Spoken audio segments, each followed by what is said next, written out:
Audiolib présente À contresens, tome 4, Confiance, de Mercedes Ron. Traduit par Nathalie Nedelec-Courtès. Lu par Carline Heller et Maxime Houry. 10 minutes plus tard, il s'arrêta à une station-service. « Reste là !» m'ordonna-t-il sans même me regarder tandis qu'il s'éloignait vers la guérite pour payer l'essence.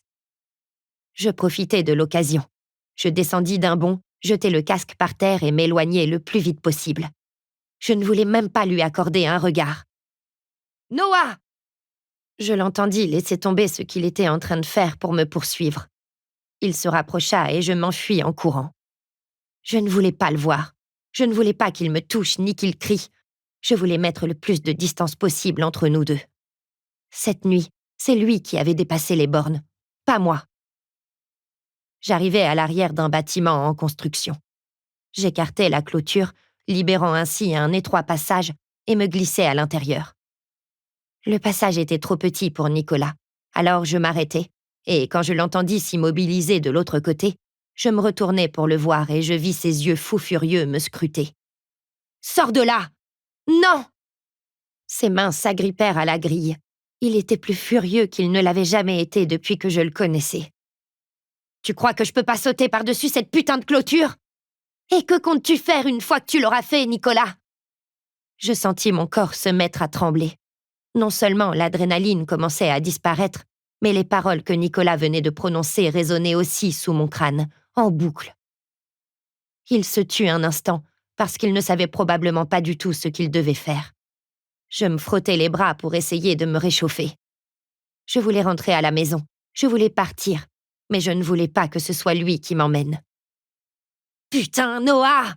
explosa-t-il enfin. « Je t'avais dit de partir !»« Tu ne fais jamais ce que je te dis. On aurait pu se faire arrêter aujourd'hui. En ce moment même, on pourrait être dans une putain de cellule, et moi je deviendrais fou en voyant ce que je t'ai fait.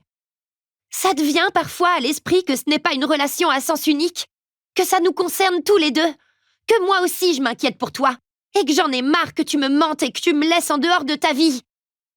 Je sais prendre soin de moi. Toi, en revanche, t'en es loin. » J'écarquillai les yeux, sous le choc. « Je ne sais pas prendre soin de moi !» criai-je en me rapprochant de la clôture. « Et que pourrais-tu savoir, toi, de ce que ça veut dire prendre soin de quelqu'un ? J'ai pris soin de ma mère et de moi-même depuis l'âge de 5 ans. Toi, par contre, les seules choses que tu aies faites, c'est te saouler, te droguer et te fourrer dans des coups foireux alors que la vie t'était offerte sur un plateau. » Nicolas recula, à l'évidence surpris par ma colère. J'étais hors de moi. Cette nuit, j'avais craint pour lui, pour nous deux, parce qu'il avait risqué tout ce que nous avions, tout ce que j'avais toujours rêvé d'avoir. « J'essaie de te protéger, mais tu ne me laisses pas faire, » répondit-il clairement blessé. « Peut-être que c'est de toi qu'il faudrait me protéger, » murmurai-je entre mes larmes. « Tu dis tout le temps que tu vas changer, que tu vas laisser tout ça derrière toi, mais tu ne le fais pas, Nicolas. » Il me dévisagea, incrédule. « J'essaie au moins de le faire. J'ai tout laissé pour toi. J'ai tenté d'être meilleur. Mais toi, tu te mets en danger et tu ne me fais pas confiance. Il y a des choses que tu ne me racontes pas. Tu crois que je ne le sais pas ? Tu veux parler de mon traumatisme de merde ?» Nicolas soupira, ferma les yeux, et quand il les rouvrit, je sus que nous venions de franchir une ligne rouge.